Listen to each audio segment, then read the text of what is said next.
선생님들 좀 아까까지는 이제 실내 놀이에 대한 부분을 했습니다. 이제 나오는 건 뭐예요? 예, 바깥놀이에 대한 부분입니다. 바깥놀이도 충분히 해야지 아이들이 하루 일과 중에 놀이를 충분히 경험한다고 보겠죠. 자, 바깥놀이 어떤 기준 갖고 있는지 한번 볼까요? 선생님들 뭐 이미 너무 이거는 몇 년 전부터 계속 우리가 끊임없이 봤던 부분이기 때문에 다 아세요. 0세, 1세, 2세 영아들은 몇 분 이상? 30분 이상. 그 중에서 이제 0세는 굉장히 좀 왔다 갔다 이동도 어렵고 너무 어리기 때문에 주 3회 가능하다. 자, 만 1세, 2세는 매일 30분 이상. 만 3, 4, 5세. 유아들은 매일 1시간 이상입니다. 자, 이게 기본이에요. 기본이고, 장애아 전문 어린이집 같은 경우에는 주 1회 이상, 아이들 발달의 어떤 수준, 장애가 얼마나 심하냐, 괜찮냐에 따라서 융통성 있게 운영하면 됩니다. 자, 일단 바깥놀이 할 때는요, 이 바깥놀이를 한다는 거, 이렇게 시간에 따라서 우리 반은 잘 운영한다. 어디 나와 있어야 돼요? 이 보육일지상에 드러나야 되는 거죠. 그래서 보육일지상에는 영아들은 30분 이상, 유아들은 1시간 이상이 바깥놀이가 충분히 이루어졌다는 거를 기록해놔야 되는 거예요. 예. 그래서 만일에 실행 부분에서 어쩌다가 좀 일찍 들어오거나 그럴 수는 있어도 계획은 반드시 1시간 이상, 30분 이상 계획해줘라. 유아반 같은 경우에 오전, 오후로 따로따로 합쳐서 1시간 이상 해도 돼요. 근데 아까도 말씀드렸듯이 한 번 놀이가 시작되면 30분으로 끊는 것보다 영아들은 어쩔 수 없다고 하더라도 유아들은 1시간으로 하는 게, 1시간 이상 하는 게 좀 더 바람직할 것 같아요. 연속으로. 그래서 상황에 따라서 어쩔 수 없다. 오전, 오후 따로따로 해서 합쳐서 1시간 이상 하겠다라는 게 문제는 되지 않지만 이왕이면 놀이가 잘 이루어질 수 있도록 한 번에 1시간 이상 하는 게 좋겠다. 자, 일지등에 반드시 들어가야 돼요. 근데 바깥놀이 1시간, 바깥놀이 30분은 정말 절대 안 하면 안 돼. 안 하면 큰일 나. 이럴까요? 그러진 않아요. 어떻게? 못하는 날 있습니다. 어떤 날 너무 지나치게 춥거나 너무 지나치게 덥거나 막 눈보라가 몰아치고 태풍이 오고 황사, 미세먼지 다 이런 거 있을 때 바깥놀이 나가면 안 돼요. 나가면 위험하죠. 안 나가기 때문에 이 안 나갈 경우는 뭘 해야 된다? 아까 이제 계획안 말씀드릴 때 잠깐 언급됐듯이 대체활동 어떤 걸로? 대근육 활동, 신체 활동 중에서 대근육 활동으로 계획을 해서 그거를 진행해 주시면 되겠죠. 그래서 황사가 너무 심해? 미세먼지가 매우 나쁘면 못 나갔어. 그러면 실내에서 영아들은 30분 이상, 유아들은 1시간 이상이 바깥놀이 대체로 실내에서 이제 대근육 활동이 이루어질 수 있도록 실행한 게 써줘야 돼. 왜 못 나갔는지, 왜 바깥놀이를 못 나가고 실내 대체 활동을 하는지에 대한 것도 사유도 들어가야 되고, 그래서 어떤 놀이를 추가로 우리가 대근육 활동을 했는지도 들어가줘야 돼요. 자, 그런데 우리가 솔직히 선생님들 1시간을 바깥놀이 한다고 해서 1시간을 안에서 실내에서 대체 활동으로 예를 들면 매트 구르기를 한다. 1시간 내내 매트 구르기 할 수 있을까요? 없어. 그러면 죽어, 힘들어. 그렇기 때문에 매트 구르기 아니면 자동차 타기 아니면 예를 들면 공 던지기 어떤 대근육 활동을 대근 놀이를 계획해 주더라도 그것만 하기보다는 그것도 하고 일부 자유놀이, 다른 실내 놀이도 할 수 있도록 같이 제공해 준다. 근데 대근육 활동이 절대 빠지면 안 된다라고 하고 영유아들이 건강 상태 너무 좋지 않을 때는 실내외에서도 어때요? 바깥놀이 할 때도 어쩌다가 너무 힘들어 짧게 하고 들어올 수 있어요. 옛날에 어땠어요? 옛날에는요. 선생님들이 이제 걱정이 많이 돼서 1시간 계획했는데 바깥놀이 이제 관찰자였지. 예전에 관찰자가 좀 지켜보고 있네. 아이가 한 명이 와서 선생님 나 힘들어. 돌아가요. 막 이래. 어떻게 선생님이 아직 1시간 안 됐는데 10분 남았는데 땀이 막 식은땀 나죠. 아유 누구야 그렇구나. 근데 우리 10분만 더 있다가 딱 10분만 더 있다 들어가자. 조금만 더 저기 앉아있어. 이렇게 한단 말이야. 그게 바람직해요? 바람직하지 않아요. 아이들이 몸이 안 좋거나 너무 더워서 힘들어하거나 그러면 그래 우리 그러면 오늘 바깥놀이 조금 일찍 들어가서 씻고 잠깐 책보다 밥 먹자 책보다 하자 라고 하셔도 상관없어요. 없어요. 이게 매일매일 막 그냥 너무 지나치게 계획 막 선생님이 그 30분 했다, 20분 했다, 막 이렇게 하지 않는다는 그 전제하에 이렇게 특별한 날은 일체다 써놓으시면 돼요. 왜 일찍 들어왔는지, 왜 못했는지, 왜 이렇게 더 하게 됐는지에 대해서 명확하게 써놓으시면 된다. 자, 실외에서도 정적인 놀이 할 수 있죠. 뭐 돗자리랑 아니면 뭐 벤치가 있다면 벤치에 책 같은 거 갖다 주고 책 읽어도 돼요. 바깥놀이에서 반드시 뭐 대근육 활동 그런 것만 이루어져라? 아니죠. 이제 뭐 앉아서 탐색 활동도 이루어질 수 있고 다양한 놀이가 이루어질 수 있도록 해주시면 돼요. 자, 근데 지금 현재 시점에 코로나가 굉장히 심한 시점에 지금 강의 녹화를 합니다. 제가. 자, 코로나19 감염 우려가 있으시는 실내 놀이로 대체 가능해요. 현재 시점에. 그렇지만 지금 교육을 들으시는 분들은 언제 시점에 평가를 받는지는 다 다르단 말이에요. 그렇다면 선생님들이랑 원장님이 받는 그 평가받는 시기에는 이게 실내 놀이로 바깥놀이 대체를 인정해 줄지 안 해줄지는 그때그때마다 기수별로 내려옵니다. 그렇기 때문에 코로나가 정말 심각해서 우리 동네 정말 심각해. 절대 나가지도 못해. 애들 나갔다 하면 다 위험해. 라고 하면 실내 놀이로 대체하는 게 지금 가능하지만 이게 기수별로 어떤 기수에서는 지금 듣는 분이라 할지라도 안 될 수도 있기 때문에 기수별 평가 기준 명확하게 참조해서 이거 오류 잊지 않도록 해주셔야 될 것 같아요. 자, 선생님들 여기서 이제 바깥놀이도 그렇고 이제 실내 놀이도 마찬가지예요. 실내 놀이 1시간 이상 연속. 자, 바깥놀이 30분, 1시간. 이때 전이 시간. 예를 들면 화장실 가고 정리하고 손 씻고 그다음에 뭐 옷 입고 신발 신고 이런 시간 포함이에요? 포함되지 않죠.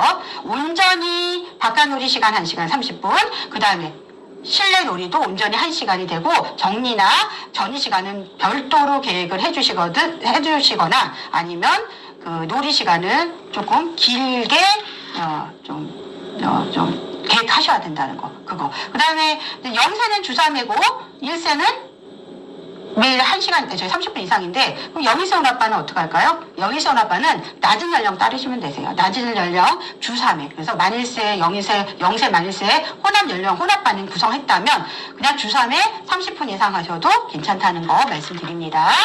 어쨌든 일지에는 여기 드러나야 돼. 그 다음에 앞에서 숲 어린이집이나 아니면 뭐 생태를 주로 하는 바깥놀이 위주 실내 놀이를 중점적으로 하는 어린이집은 실내 놀이 대체 가능하다 그랬어요. 특별한 어린이집.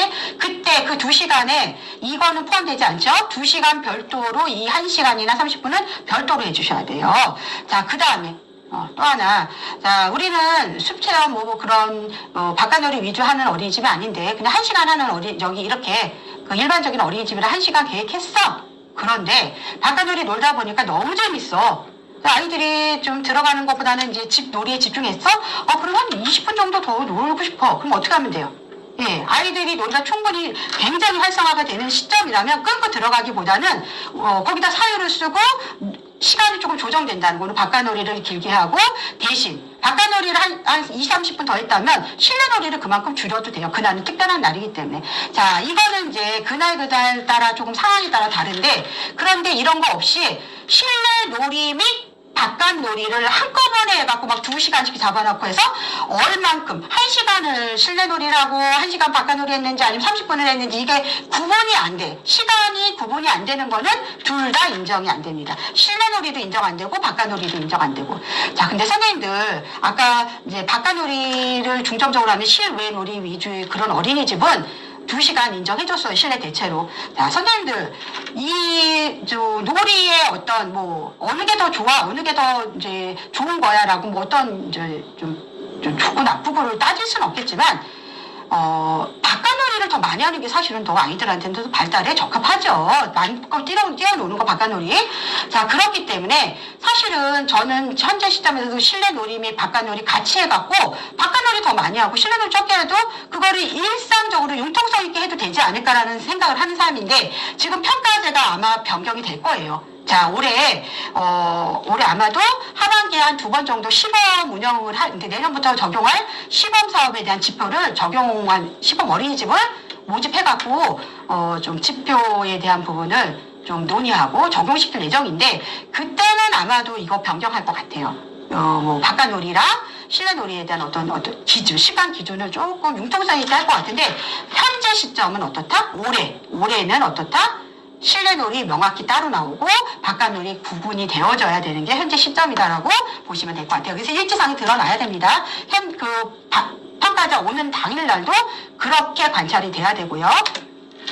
자, 특별활동에 대한 부분입니다. 1-2-5 특별활동 운영 지침에 따라 운영한다. 저는 보육 일지 작성 교육이기 때문에 특별활동에 대한 부분은 얘기 안 합니다. 그거는 지표교육에서 들으시고, 자, 특별활동을 하는데 우리가 특별활동 동의서에 보면 하는지 안 하는지 여부를 아이들 부모가 이제 판단해갖고 이제 체크해서 오잖아요. 근데 우리 반은 만 5세 20명인데 한 아이가 영어를 엄마가 안 시키겠대.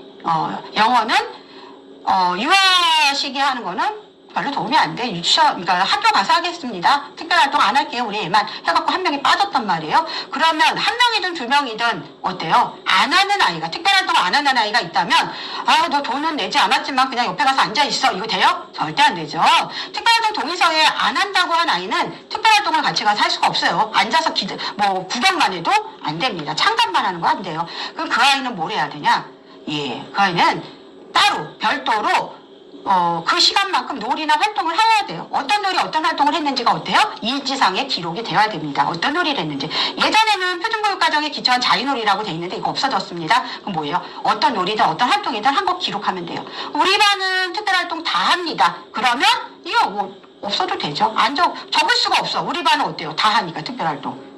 어쩌다가 특별활동을 다 하는데 어쩌다가 하루 아이가 기분 안 좋다. 자기는 특별활동 오늘 하기 싫다. 체육하기 싫다. 그러면 어때요? 아니야, 해야 돼. 돈 냈으니까. 이거 안 돼요. 그쵸? 그래, 오늘 너무 힘들어? 특별활동 오늘 하기 싫구나. 그러면 선생님이랑 이쪽에 가서 자, 책 보고 있을까? 뭐 할까? 하라고 해서 따로 빼고 그날은 특별하게 그 친구가 왜 못했는지에 대해서 그냥 간단하게 사유를 써놓는데 이 사유를 쓰고 안 쓰고를 어떻게 여기랑 저기랑 연결해갖고 보나요? 그러지 않아요. 그냥 선생님이 하루 일과에 있었던 특별한 사유니까 적어놓으시라는 부분입니다. 일단 특별활동 다 하면은 이거는 그렇게 중요하지 않고 특별활동 안 하는 아이가 한 명이라도 있으면 반드시 어떤 놀이, 어떠한 활동을 했는지 특별활동하는 그 줄에 거기에 간단하게 기록을 해놓으셔야 된다. 특별활동은 오후에 운영된다. 자, 일지상에 12시 이후로 명시해 놓으셔야 되겠죠. 자, 이거 보시면 되고. 자, 장애 영유아. 여기서 말하는 장애 영유아에 대한 이 내용들은 적용시키는 반은 어떤 반?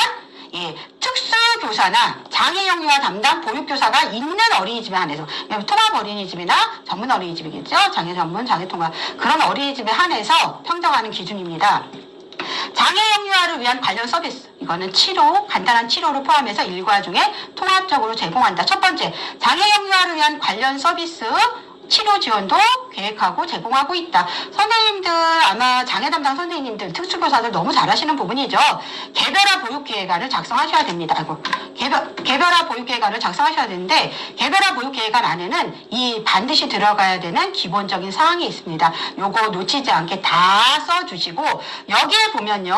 장단기 보육 목표 평가계획 이런 게 들어가 있어요. 장단기 보육 목표. 자, 선생님들 IEP를 작성하는 선생님들은요. 이 장단기 보육 목표에 따라서 실제로 실행된 내용이 보여져야 돼요. 그래서 개별화 보육 목표가 포함된 어떤 과정을 운영하셔야 돼요. 그래서 올해 여기에 대한 부분이 추가로 이제 질문하고 답변한 거가 평가제 매뉴얼에 들어가 있습니다. 그거 한번 읽어보시고요. 일단 여기서 중요한 건 뭐다? 계획 따로, 실행 따로가 아니라 개별화 IEP, 개별화 보육계획 안에 작성되어 있는 개별적인 어떤 보육 목표에 맞춰서 어떻게 실행되는지가 간략하게 기록이 돼야지만 인정이 된다라고 보시면 되고요. 장애 영유아에 위한 관련 서비스는 장애 영유아가 속한 반의 일과에서 연계하거나 일과 내에서 제공하고 있다. 하루 일과 이 계획한 어떤 이 목표에 따라서 실행된 일과는 하루 같이 통합되어 있는 반 하루 일과랑 연계돼 갖고 놀이하면서 자연스럽게 일어난 것들이 일지상에 기록이 되면 된다. 자, 요거 장애 담당 선생님들은 어렵지 않으니까요. 요거 넘어갈게요. 하나 여기서 주의 깊게 들어야 될 건 요거죠. 신설된 부분 장애 유형 장애 정도 발달 수준을 고려해서 실행된 내용. 이거는 뭐예요? IEP에서 계획한 목표나 보육 내용이 그거에 따라서 실행된 내용을 작성해라. 계획은 A라고 작성해놓고 실행된 내용은 정말 다른 거 얼토당토한 게 되어져 있다. 계속적으로. 이건 안 돼요. 그렇지만 우리 이제 4차 표준교육 과정에서도 얘기하지만 자연스럽게 접근하셔야 돼요. 갑자기 그 아이의 어떤 개별한 어떤 목표가 이 개별 보육계획안에 나와 있는 목표가 이거라 그래서 갑자기 색칠하기에 대한 거 예시가 나옵니다. 색칠하기라고 그래서 갑자기 아이 그 다른 거 자동차 놀이하는 애 갑자기 데려다가 색칠하기 시키는 것보다는 자동차에 관심을 보이고 자동차 놀이라는 아이한테는 자동차 그림을 갖다가 같이 옆에서 관심을 주고 호기심을 자극해서 색칠을 같이 해볼 수 있도록 하는 게 바람직하겠죠. 일단 어떻게든 실제 계획이 된 부분이 반영에 어떤 실행된 부분이랑 연동될 수 있도록 좀 일관성 있게 제공한 게 작성이 돼야 되고, 그런데 아무리 봐도 목표한 거랑 다르게 될 수밖에 없어. 아이가 흥미를 안 보여. 그다음 그런 사유를 써놓으시면 되세요. 왜 그랬는지에 대한 사유를 쓰고 어떤 놀이가 이루어졌는지를 써놓으셔도 그것도 지금 현재 어떤 표준교육 과정 이제 진행 방향, 영유아 중심, 놀이 중심, 영유아의 호기심, 어떤 수준 이런 거 고려하는 거랑 다 일맥